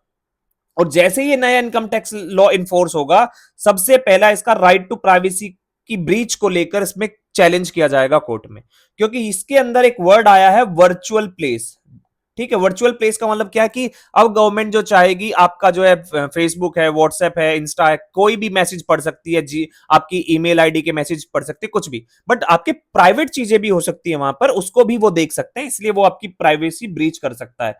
तो यहां पर क्या है कि प्रोसीजर स्टेब्लिश बाय लॉ, अगर हम इस लॉ को समझे तो ये क्या है? Procedure establish by law. लेकिन हम ये भी देखेंगे ड्यू प्रोसेस ऑफ लॉ, आप क्या भूल गए इस लॉ को बनाते समय, क्या छोड़ दिया आपने, ठीक है। तो ये बहुत इंपॉर्टेंट है। नाउ द चीफ और main objective of the constitution in fundamental right, जो कॉन्स्टिट्यूशन का और फंडामेंटल राइट्स का मेन ऑब्जेक्टिव है ना, वो क्या है कॉन्स्टिट्यूशन के अंदर फंडामेंटल राइट्स का? बेसिकली एक तो लिमिटेशन लगाना, किस चीज पर? Tyranny of the executive. Executive अपनी मनमर्जी ना करने लगे, तानाशाही ना फैलाने लगे, उस पर लिमिटेशन लगाता है एक तो फंडामेंटल राइट। दूसरा, arbitrary law of the legislature. अगर मान लीजिए पार्लियामेंट कोई भी, जैसे मैं यही इनकम टैक्स लॉ का ही एग्जांपल दे रहा हूं, ये एक तरीके का क्या है? आर्बिट्रेरी लॉ है, क्योंकि पार्लियामेंट के पास पावर है, सुप्रीम पावर है कोई भी कानून बनाने की। लेकिन यहां पर फंडामेंटल राइट्स का वोलेशन जो हो रहा है, तो वहां पर आपका ये चेक करेगा कि कोई आर्बिट्रेरी लॉ तो नहीं। आर्बिट्रेरी लॉ क्यों कहा गया है? क्योंकि फंडामेंटल राइट्स को वॉयलेट नहीं कर सकता। अगर आपका फंडामेंटल राइट्स को वॉयलेट कर रहा है और वो कानून बनाया जा रहा है, तो वो एक तरीके का आर्बिट्रेरी लॉ है, तानाशाही वाला लॉ है। और ऐसे ही एग्जीक्यूटिव नहीं कर सकता। एग्जीक्यूटिव बिना आपके कोई, मान लीजिए आपने कोई क्राइम नहीं करा, कुछ नहीं करा, तो भी आपको सजा दे दे, नहीं दे सकता ना, क्योंकि आपके पास right to life and personal liberty है। क्यों? क्योंकि यहां पर वो लिमिटेशन लगाता है, टायरनी ऑफ द एग्जीक्यूटिव। तो ये वर्ड बहुत इंपॉर्टेंट है, याद रखिएगा। Now directive principles of state policy, ये क्या करते हैं? The constitution itself declare that these principles are fundamental in the governance of the country. Directive principle of state policy ये बताते हैं कि ये जो प्रिंसिपल्स है ना, ये फंडामेंटल है for the governance of Indian society, for the country. आपको ये आने वाले टाइम में इंप्लीमेंट करना पड़ेगा, क्योंकि इनके बिना धीरे धीरे जो होगा आपको देखने को मिलेगा इंडिया में, जो जो इतना ज्यादा आपको इनइक्वालिटीज देखने को मिलेगी, डिस्क्रिमिनेशन देखने को मिलेगा, उसको अचीव नहीं कर सकते आप, उसको एक इक्वल लेवल पर नहीं ला सकते। तो आपको ये अप्लाई करना पड़ेगा। ऑलरेडी मैंने आपको बताया कि वोटिंग एज को रिड्यूस कर दिया गया था, 18 साल ले आए थे, फ्रॉम 21 साल से घटाकर 18 साल, 61st कॉन्स्टिट्यूशनल अमेंडमेंट एक्ट 1988, ठीक है। तो ये फिर most important elements of state मैं आपको बता देता हूं। स्टेट के कुछ एलिमेंट्स होते हैं। स्टेट का मतलब, जब मैं स्टेट कह रहा हूं तो यहां पर आप जो है पॉलिटिकल टर्म को समझिएगा, जियोग्राफिकल टर्म की मैं बात नहीं कर रहा हूं, यानी कि उत्तर प्रदेश, हरियाणा, इन सब की बात नहीं कर रहा हूं, बल्कि यहां पर मैं state as a India, whole India की बात कर रहा हूं। हम स्टेट कहते किसको है? देखिए एक चार चीजें होती है, जहां पर भी ये चार चीजें मिलेगी उसी चीज को हम स्टेट कह देंगे। एक तो सबसे पहले क्या होना चाहिए? एक पर्टिकुलर टेरिटरी होनी चाहिए। हाँ, इंडिया की एक पर्टिकुलर टेरिटरी है, ठीक है। उस टेरिटरी में पॉपुलेशन होनी चाहिए। यस, इंडिया की बहुत सारी पॉपुलेशन है। अब वहां पर उसकी गवर्नमेंट होनी चाहिए। यस, इंडिया की गवर्नमेंट है, सेंट्रल गवर्नमेंट है। और वो गवर्नमेंट वहां पे वो जो है वो सॉवरेन होने चाहिए, सॉवरेनिटी होनी चाहिए। सॉवरेनिटी का मतलब क्या है? मतलब वो अपने फैसले खुद ले। इंडिया को कोई बताता नहीं है कि भाई तुम ये कानून बनाओ या फिर ये बना सकते हो या नहीं बना सकते। इंडिया अपनी मर्जी का मालिक है। इंडिया जो कानून चाहे वो बना सकता है। लेकिन यहां पर एक आपको क्रक्स देखने को मिलेगा कि इनडायरेक्ट इन्फ्लुएंस होता है। जैसे अभी डोनाल्ड ट्रंप ने बोला कि भाई आप जो है ये रशिया से ऑयल मत खरीदो, आप जो है हमसे ऑयल खरीदो, अगर आप रशिया से ऑयल खरीदोगे हम आप पे सैंक्शन लगाएंगे। वो डायरेक्टली नहीं बोल रहा, अगर उसने ऐसा कुछ बोला है, स्टिल इंडिया के पास चॉइस है उस बात को माने या ना माने। इंडिया सॉवरेन है क्योंकि, लेकिन फिर भी हमें वो मानना पड़ता है, क्योंकि अगर ऐसा नहीं करेंगे तो हमारा बिजनेस पे बहुत इंपैक्ट पड़ेगा। फिर जो इंडिया इतना डेवलप कर रहा है, तो डेवलपमेंट की तरफ जा रहा है, उस पर भी बहुत इंपैक्ट पड़ सकता है। ठीक है, तो इसलिए मानते, बट स्टिल सॉवरेन है ना, क्योंकि हमारी मर्जी है। ऐसा नहीं है कि हम ऑब्लिगेशन के अंदर है, ऐसा नहीं है कि हम क्राउन रूल के अंडर है तो हमें ये मानना ही पड़ेगा। मानना या नहीं मानना क्या है, ऑप्शनल है, ऑब्लिगेटरी नहीं है, इसलिए हम सॉवरेन हैं। नाउ एक और वर्ड आपको देखने को मिलेगा, नेशन। नेशन क्या होता है? नेशन वो होता है कि जहां पे group of people with a common language हो, या कॉमन हिस्ट्री हो, या कॉमन कल्चर हो, या कॉमन ज्योग्राफी, या कॉमन टेरिटरी हो, वहां पर आपको नेशन देखने को मिलेगा। आपने सुना होगा ना नेशनलिज्म की फीलिंग। नेशनलिज्म की फीलिंग कब आती है? जहां पर कुछ भी चीज कॉमन हो, या लैंग्वेज हो सकती है, हिस्ट्री हो सकती है, कल्चर हो सकता है, ज्योग्राफी हो सकती है, और टेरिटरी हो सकती है। कंट्री जो है वो बेसिकली क्या है, एक सॉवरेन पॉलिटिकल एंटिटी है। कंट्री क्या होता है? एक सॉवरेन पॉलिटिकल एंटिटी है। लॉ के टर्म में जब भी हम बात करेंगे तब हम स्टेट बोलेंगे, और जब भी हम पॉलिटिकल टर्म में बात करेंगे तब हम नेशन या कंट्री बोलेंगे। ठीक है, तो याद रखिएगा। एक टर्म आता है स्टेट इज एवरीवेयर, हर जगह स्टेट है। ये कॉन्सेप्ट किसका? वेलफेयर स्टेट का। वेलफेयर स्टेट में क्या होता है कि हर काम स्टेट करता है, हर एक चीज स्टेट करेगा। तो जब हर एक चीज स्टेट कर रहा है तो हर जगह स्टेट देखने को मिलेगा। लेकिन जब भी आप लिबरल इकोनॉमी देखेंगे या मार्केट इकोनॉमी देखेंगे, वहां पे स्टेट का रोल बहुत कम होता है। जब स्टेट का रोल कम है तो स्टेट कम देखने को मिलता है, तो ये याद रखिएगा। नेक्स्ट है हमारा कि ये जो पूरा कॉन्स्टिट्यूशन है, मैं आपको एक बार याद करा देता हूं थोड़ा सा। ठीक है, कॉन्स्टिट्यूशन में सबसे पहले आता है हमारा प्रियम्बल। ठीक है, ये हमारा प्रियम्बल आएगा। प्रियम्बल के बाद हमारा, प्रियम्बल एक तरीके से जैसे मान लीजिए किसी भी बुक का एक कवर है। ठीक है, प्रियम्बल एक तरीके से किसी भी बुक का एक कवर है, तो वैसे समझिएगा। अब बुक जैसे स्टार्ट होती है, उसका चैप्टर स्टार्ट होगा। देखिए कॉन्स्टिट्यूशन कहां पर लागू होगा उसको उससे पहले हमें बताना पड़ेगा। ठीक है, जैसे हमने बोला कि कॉन्स्टिट्यूशन इंडिया का है और इंडिया पर लागू होगा, तो इंडिया है कहां तक पहले ये तो बताओ। आप, मैं बोलूं कि भाई आप अपने गांव गए हो और आपके घर वाले बोले कि एक काम करो कि जाओ कमरे में से वो ले आओ, पैसे निकाल के ले आओ। अब किसके कमरे में से जाना है? ऐसे तो तुम पड़ोसी के कमरे में से भी जाके पैसे निकाल लोगे। तो तुम्हें बताना पड़ेगा कि कहां पर कितना। तो उसी तरीके से पहला चैप्टर ये है हमारा कि हम सबसे पहले क्या बताएंगे कि टेरिटरी। जैसे मैंने आपको बताया भी ना, स्टेट है तो स्टेट में सबसे पहले क्या होनी चाहिए? टेरिटरी होनी चाहिए। तो यहां पर हम बताएंगे यूनियन और इसकी टेरिटरी, आर्टिकल 1 से लेके आर्टिकल 4, इसको डिटेल में डिस्कस करेंगे। अब उसके अंदर कुछ लोग, कुछ सिटीजन्स रहते हैं, जिन सिटीजन्स पे वो कॉन्स्टिट्यूशन लागू होगा। तो सेकंड पार्ट में क्या आएगा? सिटीजनशिप आएगी। ठीक है, सिटीजनशिप के आर्टिकल क्या? आर्टिकल 5 से लेकर आर्टिकल 11। नेक्स्ट है फंडामेंटल राइट्स। फंडामेंटल राइट्स के आर्टिकल है 12 से लेकर 35 तक। तो याद रखिएगा, जैसे ही सिटीजन्स को, जैसे ही एक टेरिटरी है, टेरिटरी में कुछ सिटीजन्स रह रहे हैं, तो सिटीजन्स के सबसे पहले क्या होंगे? कुछ फंडामेंटल राइट्स होंगे। अगर फंडामेंटल राइट्स नहीं होंगे तो उन सिटीजन्स को कोई मार भी सकता है। ठीक है, जैसे फंडामेंटल राइट है राइट टू लाइफ, तो सबसे पहले हम उनको फंडामेंटल राइट्स देंगे। उसके बाद पार्ट 4 है। पार्ट 4 बात करता है directive principles of state policy, article 36 से लेकर आर्टिकल 51। अब चलो ठीक है, फंडामेंटल राइट्स दे दिया आपको, साथ के साथ सरकार को भी ये बोल दिया कि ये जो लोग, ये जो सिटीजन्स रह रहे हैं ना, उनके लिए कुछ काम करो, कुछ पॉलिसी बनाओ अच्छी अच्छी। तो वो आपका पार्ट 4 में हो गया। फिर पार्ट 4 है, चलो ठीक है, आपको राइट दे दिए, सरकार को भी बोल दिया, लेकिन आपकी भी तो ड्यूटी बनती है ना। तो पार्ट 4A में आपकी फंडामेंटल ड्यूटीज आ गई, आर्टिकल 51A। ठीक है, टोटल कितनी ड्यूटी है मुझे कमेंट बॉक्स में बताओ, जिसको भी पता है, बाकी तो हम आगे डिस्कस करेंगे। ठीक है, नाउ नेक्स्ट आता है मेन पार्ट 5। अब पार्ट 5 में आएगी गवर्नमेंट। ठीक है, ये सब कौन करा रहा है? सिटीजन्स को राइट कौन दे रहा है? सिटीजनशिप कौन दे रहा है? फंडामेंटल राइट्स प्रोटेक्ट कौन कर रहा है? ठीक है, सर उनके लिए कोई पॉलिसी कौन बना रहा है? अब उनकी ड्यूटी किसकी तरफ है? देश की तरफ है, सरकार की तरफ है? तो हम पहले इस सरकार की बात करेंगे। तो सबसे पहले गवर्नमेंट आएगी, यूनियन गवर्नमेंट, पार्ट 5 के अंदर। देखिए, पहले सबसे बड़ी गवर्नमेंट कौन सी है? यूनियन गवर्नमेंट है, तो हम उसकी बात करेंगे, यूनियन गवर्नमेंट की। यूनियन गवर्नमेंट के आर्टिकल है 52 से लेके 151 तक। तो याद रखिएगा, जब भी हम यूनियन गवर्नमेंट में बात करेंगे तो सबसे पहले आर्टिकल स्टार्ट होंगे प्रेसिडेंट के। प्रेसिडेंट सबसे बड़ी पोजीशन है, उसके बाद वाइस प्रेसिडेंट, उसके बाद काउंसिल ऑफ मिनिस्टर। देखिए काउंसिल ऑफ मिनिस्टर सबसे इंपॉर्टेंट है, क्योंकि प्रेसिडेंट को एड एंड एडवाइस करती है काउंसिल ऑफ मिनिस्टर। और काउंसिल ऑफ मिनिस्टर का हेड कौन होता है? Prime minister. तो बेसिकली प्राइम मिनिस्टर एक पार्ट होता है काउंसिल ऑफ मिनिस्टर का।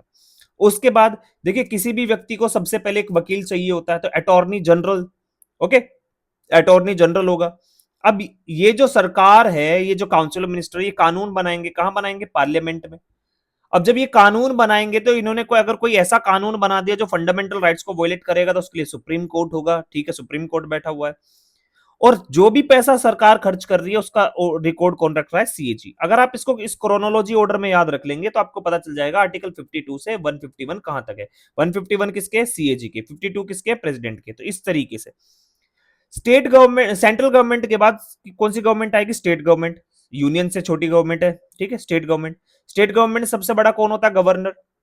अब स्टेट में कोई वाइस पोजीशन नहीं होती गवर्नर की, तो उसके बाद डायरेक्ट कौन आ जाएगा? काउंसिल ऑफ मिनिस्टर, जो हेड करता है इसको चीफ मिनिस्टर। उसके बाद एडवोकेट जनरल, जैसे यहाँ पे अटॉर्नी था वैसे यहाँ पे एडवोकेट जनरल आ जाएगा। जैसे यहाँ पे पार्लियामेंट था, यहाँ पे असेंबली आ जाएगी, ठीक है। असेंबली नहीं बोल के मैं यहाँ पे लेजिस्लेचर बोलूंगा, ठीक है, इसको करेक्ट कर लेना, लेजिस्लेचर। अब कुछ स्टेट ऐसे है जहां पर आपको यूनिकैमरल लेजिस्लेचर मिलेगा और कुछ स्टेट ऐसे है जहां पर बाई कैमरल लेजिस्लेचर मिलेगा। यूनिकैमरल का मतलब है जहां पर सिर्फ सिंगल हाउस है, सिंगल हाउस मतलब सिर्फ असेंबली है। बाई कैमरल का मतलब क्या है? जहां पर आपको असेंबली भी देखने को मिलेगी और काउंसिल भी देखने को मिलेगी। तो टोटल 6 स्टेट्स है जहां पर आपको काउंसिल देखने को मिलेगी। मैं ऑलरेडी जो पुरानी वीडियो है, जो मतलब इससे पहले वाले पार्ट है, वहां पे बता चुका हूं कि कौन कौन से 6 राज्यों में आपको काउंसिल देखने को मिलेगी, यानी अपर हाउस देखने को मिलेगा, ठीक। जैसे यहाँ पे सुप्रीम कोर्ट है वैसे यहाँ पे हाई कोर्ट है।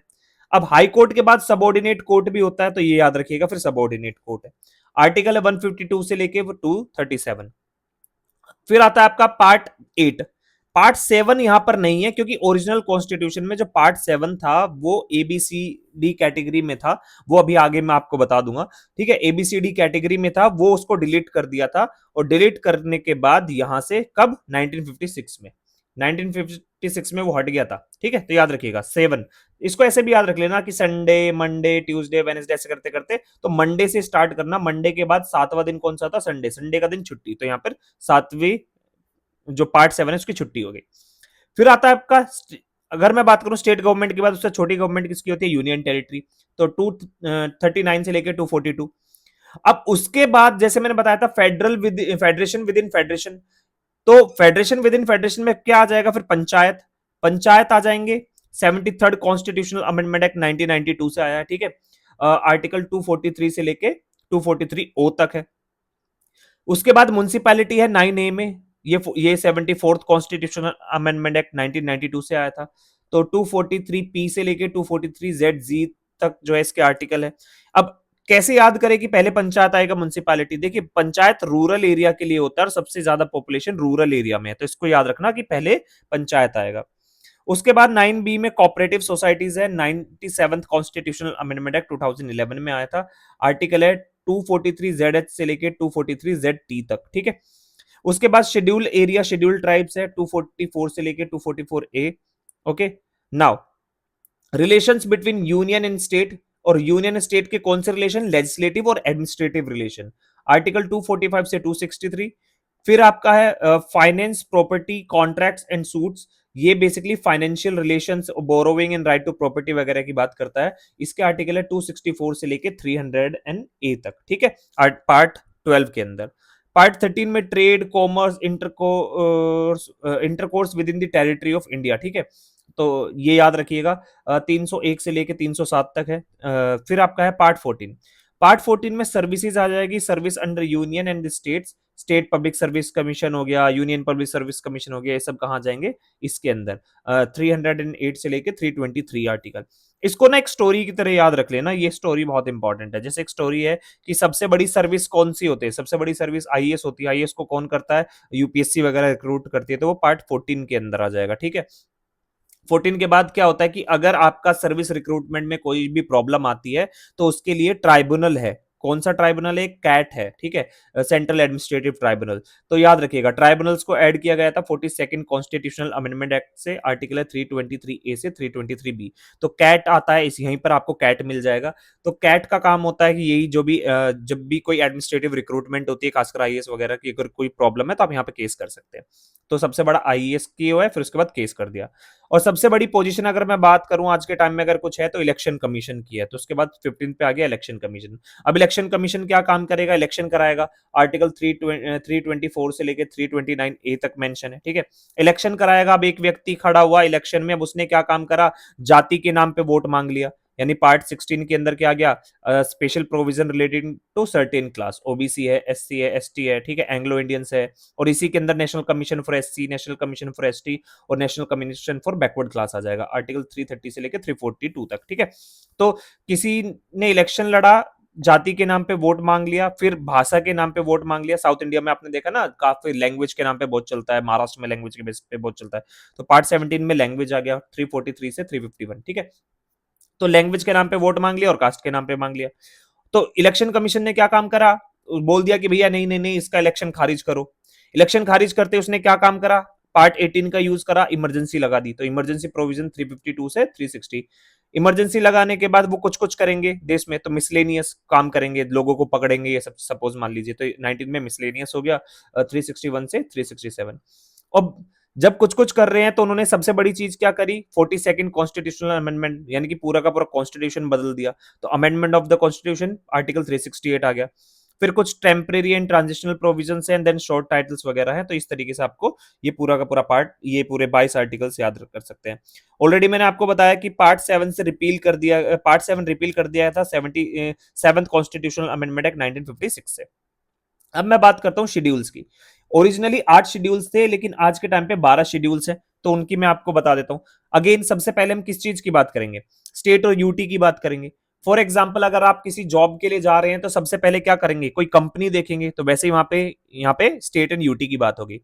अब आपने कंपनी तो देख ली कि फॉर एग्जाम्पल आपको टाटा में जाना है, रिलायंस में जाना है, गूगल में जॉब करनी है, बट उसमें सैलरी और प्रिविलेजेस क्या मिल रहे हैं आपको, वो भी मैटर करता है। सिर्फ नौकरी मैटर नहीं करती, आप वहां जा ही इसलिए रहे हो।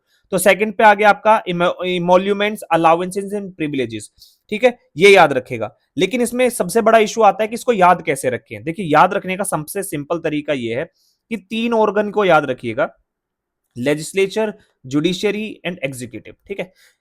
एग्जीक्यूटिव में सबसे बड़ा कौन है? प्रेसिडेंट एंड वाइस प्रेसिडेंट, ठीक है। Sorry, president and governor. Centre में कौन है सबसे बड़ा? प्रेसिडेंट। और स्टेट में कौन है? गवर्नर सबसे बड़ा, ठीक है। फिर आपका लेजिस्लेचर में सबसे बड़ा कौन है? लेजिस्लेचर को 2 पार्ट में डिवाइड कर रखा है, अपर हाउस और lower house. Upper house, lower house में कौन होता है? स्पीकर और डेप्यूटी स्पीकर। अपर हाउस में कौन होता है? Chairman and deputy chairman. तो राज्यसभा का जो चेयरमैन होता है वही वाइस प्रेसिडेंट होता है। तो इसलिए यहां पर वाइस प्रेसिडेंट नहीं आया एग्जीक्यूटिव में, तो यहां पर आ गया, ठीक है। तो याद रखिएगा, दोनों में लागू होगा, स्टेट में भी और सेंटर में भी। फिर जुडिशरी की बात करें तो हाई कोर्ट के जज, सुप्रीम कोर्ट के जज और हाई कोर्ट के जज, ठीक है। और सबसे इंपॉर्टेंट चीज, इन सबके पैसे का खर्चा, अलाउंसेस वगैरह, पैसे का हिसाब किताब कौन रखता है? सीएजी। तो ये, तो इस तरीके से आप याद रखिएगा, जो तीनों ही ऑर्गन्स हैं, लेजिस्लेचर, जुडिशियरी और एग्जीक्यूटिव, उनकी जो टॉप बॉडीज हैं, टॉप पर्सनल्स हैं, उनकी जो है, जो अलाउंसेस, प्रिविलेजेस और इमोल्यूमेंट्स की बात होती है, वो जो शेड्यूल 2 के अंदर होती है और सीएजी की, ठीक है। फिर है नेक्स्ट, जो आपका शेड्यूल 3 है। शेड्यूल 3 के अंदर ओथ एंड अफर्मेशन है। तो किस किस किस की ओथ आएगी? किस किस की आएगी? काउंसिल ऑफ मिनिस्टर की, ठीक है। काउंसिल ऑफ मिनिस्टर यानी मिनिस्टर्स ऑफ यूनियन और स्टेट जितने भी है, ठीक है। उसके बाद एमपीज, एमएलएज, एमएलसीज। एमएलसीज का मतलब होता है मेंबर ऑफ लेजिस्लेटिव काउंसिल, अपर, ये स्टेट का अपर हाउस होता है, ठीक है। एमपीज में लोकसभा और राज्यसभा दोनों आ गए। फिर उसके बाद कौन होता है? सुप्रीम कोर्ट और हाई कोर्ट के जजेस और सीएजी, ठीक है। प्रेसिडेंट का इसमें नहीं आता है, याद रखिएगा, प्रेसिडेंट का इसमें नहीं आता है, क्योंकि प्रेसिडेंट की ओथ होती है आर्टिकल 60 के अंदर। तो ये सबसे इंपॉर्टेंट है। देन आपका फोर्थ, अब ठीक है, आपने कंपनी देख ली, आपको सैलरी पता चल गई, ठीक है। उसके बाद अब आपने उस कंपनी के पेपर साइन कर लिए, ओथ वोथ ले ली कि मैं आपकी कंपनी का वफादार रहूंगा। अब क्या काम करेगी कंपनी? आपको एक पर्टिकुलर ऑफिस अलॉट करेगी, तो वैसी एलोकेशन ऑफ राज्यसभा सीट्स याद रखिएगा, ठीक है। राज्यसभा की सीट होगी। अब आपने, ठीक है, ऑफिस ज्वाइन कर लिया। अब ऑफिस में आपको बताया जाएगा कि आप किस चीज पे काम करेंगे, वर्क, ठीक है। कि जब आप काम कर रहे हैं ना, तो आपको कुछ स्पेशल चीजों पे ध्यान देना है। स्पेशल चीजें मतलब, आप शेड्यूल 5 में कुछ स्पेशल प्रोविजंस है for the administration and control of schedule area and schedule tribe. Schedule area और शेड्यूल ट्राइब का जो स्पेशल एरिया है, उस चीज को। लेकिन इस शेड्यूल एरिया में आसाम, मेघालय, त्रिपुरा एंड मिजोरम नहीं आता, ठीक है। इसको हटा दो, इसको छोड़ के बाकी जो भी आता है। अब ये कहा गया है कि ये जो एडमिनिस्ट्रेशन होगा या कंट्रोल होगा शेड्यूल एरिया ट्राइब का, इसके लिए ट्राइबल एडवाइजरी काउंसिल होगी जो प्रेसिडेंट की डायरेक्शन पे बनाई जाएगी।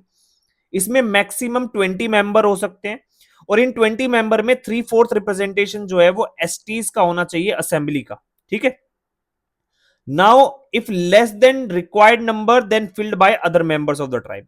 अगर 3/4 मेंबर नहीं मिल पाता, इन केस नहीं मिल पाता, तब आप जो है अदर ट्राइब से या अदर लोगों से इसको फिल कर सकते हैं। गवर्नर में make rule prescribing on regulating any function of the council. ये जो ट्राइबल एडवाइजरी काउंसिल है, इसके फंक्शन को रेगुलेट करने का किसी भी तरीके के जो रूल्स हैं वो कौन बना सकता है? गवर्नर बना सकता है। गवर्नर क्या काम करेगा? शेड्यूल एरिया की जो भी रिपोर्ट है वो किसको रिपोर्ट सबमिट करेगा? प्रेसिडेंट को। ऑल्सो गवर्नर में नोटिफाई गवर्नर में by notification can direct that any particular law will not be applicable to schedule area.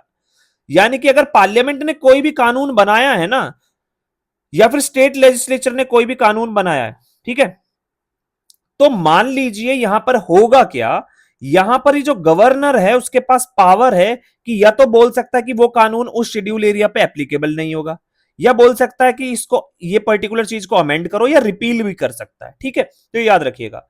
And state legislature only after president assent will be applicable. State legislature का कोई भी कानून तभी applicable होगा जब president का ascent मिलेगा। ठीक है, where there is a tribal advisory council the government should consult such council. जहां पर भी ट्राइबल एडवाइजरी काउंसिल होगी, वहां पर सरकार जो है अगर कोई काम कर रही है तो उससे पहले उनको कंसल्ट करना पड़ेगा। किससे? उस काउंसिल से। कंसल्ट किस चीज के लिए? जैसे लैंड ऑफ ट्राइबल पीपल को अगर ट्रांसफर करना है, जो ट्राइबल लोगों की लैंड है, जमीन है, उसको अगर ट्रांसफर करना है प्राइवेट पार्टी को, किस चीज के लिए? माइनिंग वगैरह के लिए। ठीक है, और ये याद रखना, जो ट्राइबल एडवाइजरी काउंसिल है उसके पास पावर भी है कि उस अगर ऐसी लैंड को ट्रांसफर किया गया है किसी प्राइवेट मेंबर को, तो उसको नल एंड वॉइड भी डिक्लेयर कर सकती है। ठीक है, तो ये बहुत इंपॉर्टेंट है। Now the president will decide the boundary of schedule area और increase after the governor consultation and decrease that boundary.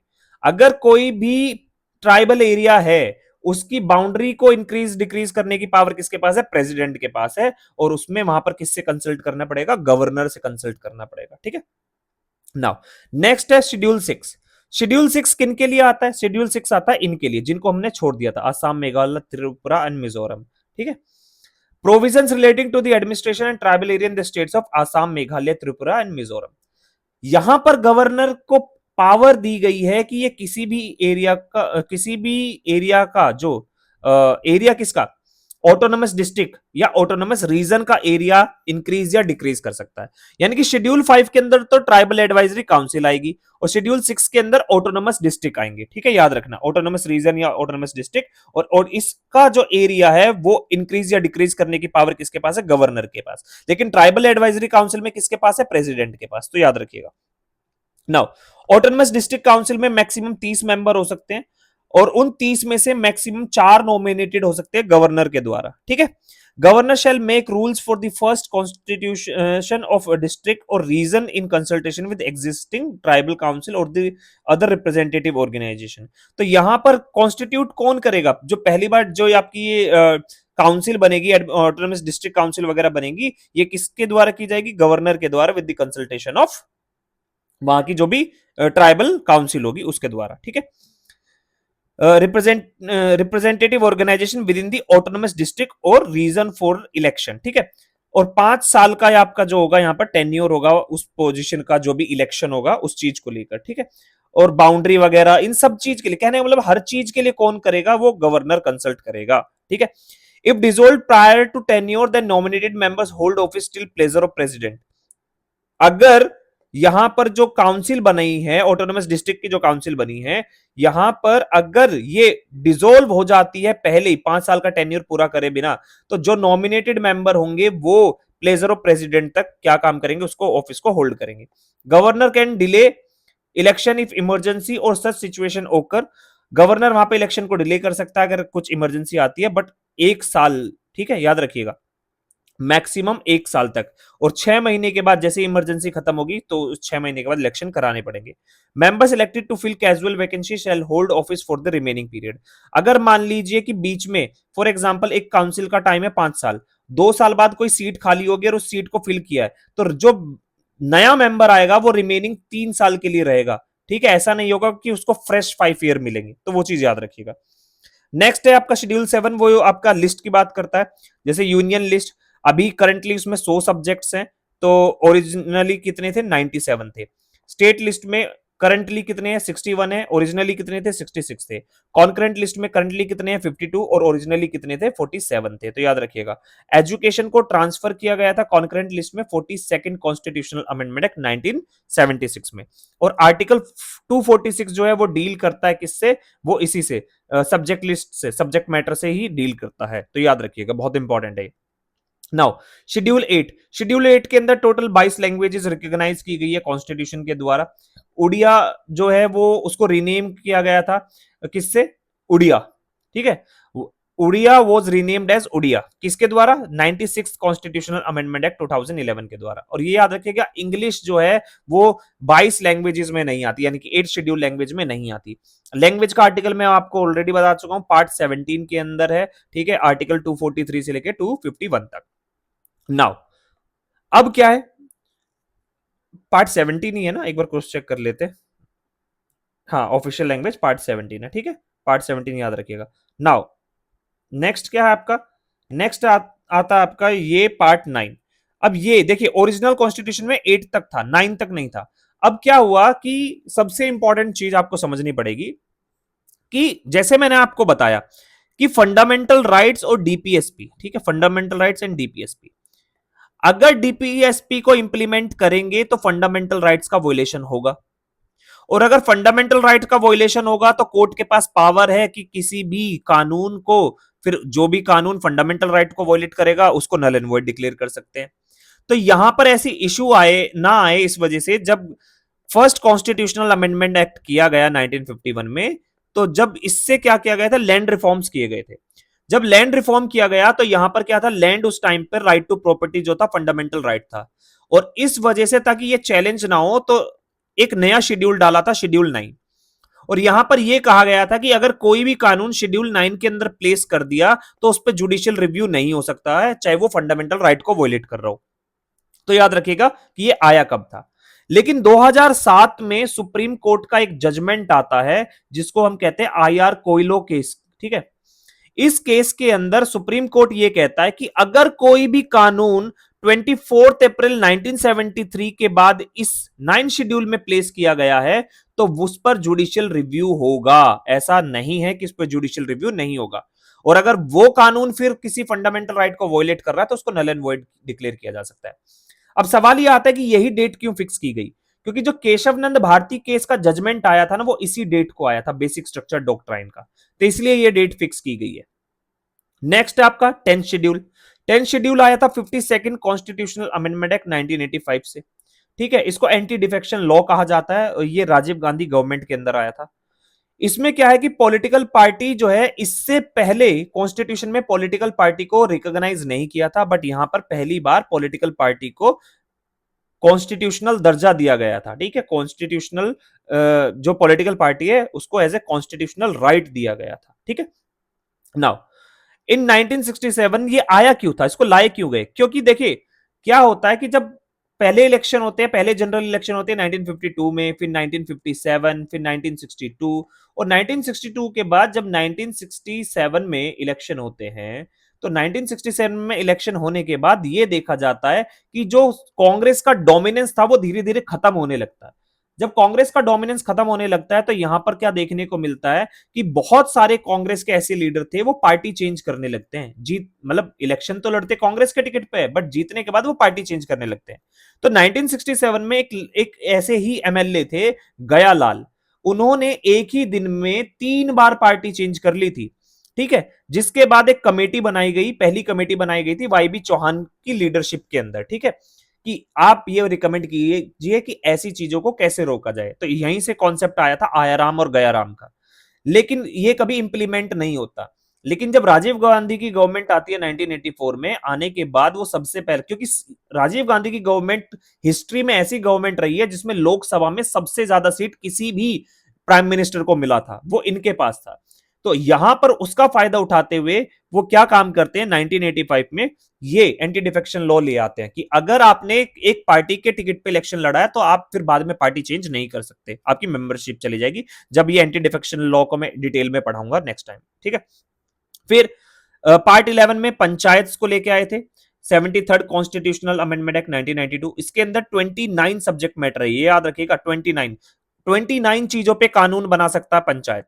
फिर पार्ट 12 में म्युनिसिपैलिटीज, उसमें ये आया था 74th कॉन्स्टिट्यूशनल अमेंडमेंट एक्ट 1992 में, और 18 सब्जेक्ट्स पे कानून बना सकता है म्युनिसिपैलिटी।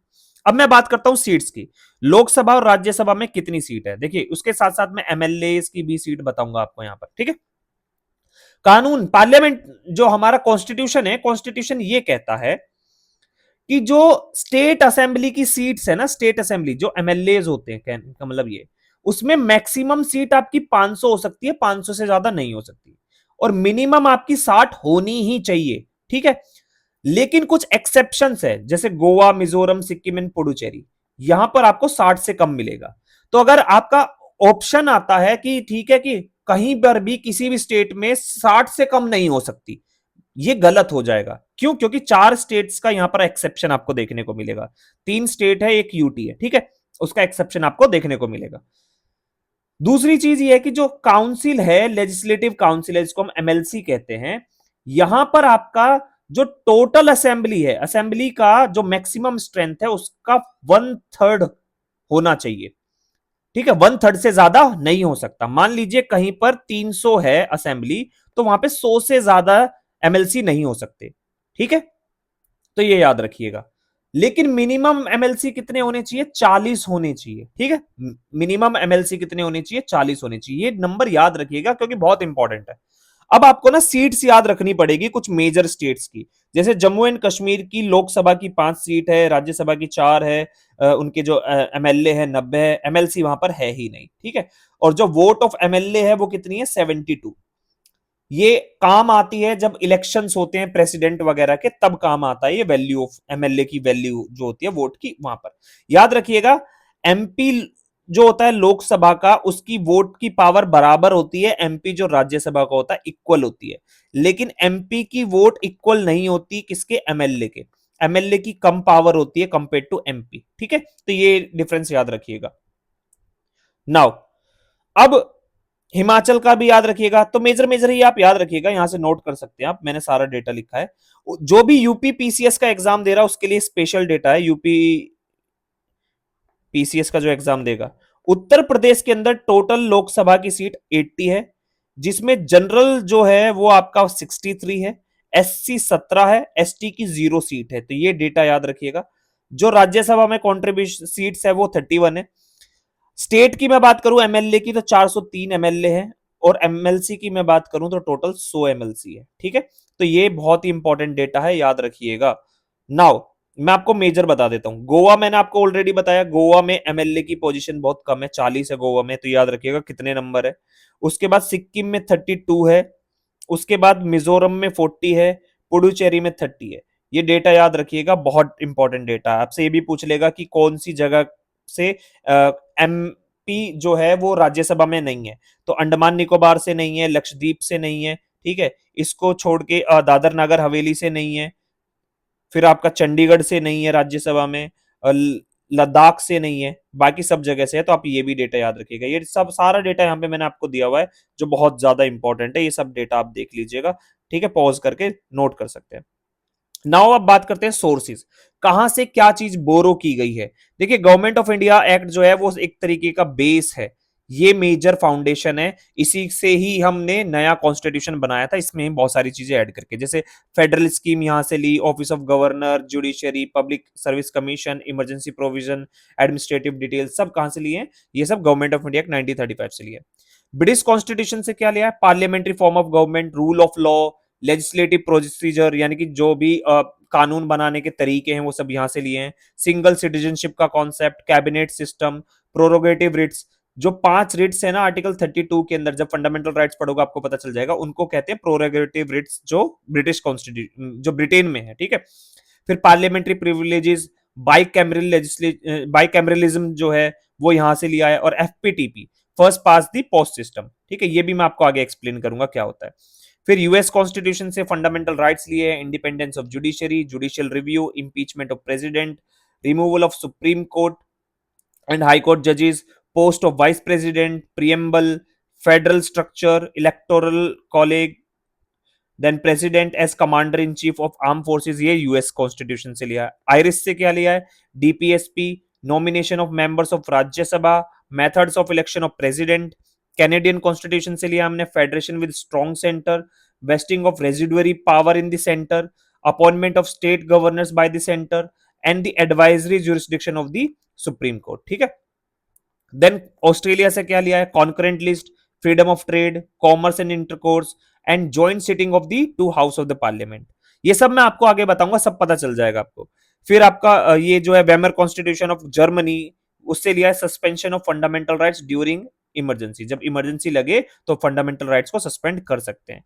यूएसएसआर जो आज के टाइम पे रशिया, वहां से क्या लिया है, fundamental duties, ideals of justice, social, economic and political, and preamble, sorry जो प्रियम्बल के अंदर मेंशन है ये सारे के सारे वहां से, क्योंकि प्रियम्बल तो हमने यूएसए से लिया, ठीक है। फिर आपका आता है फ्रेंच कॉन्स्टिट्यूशन। फ्रेंच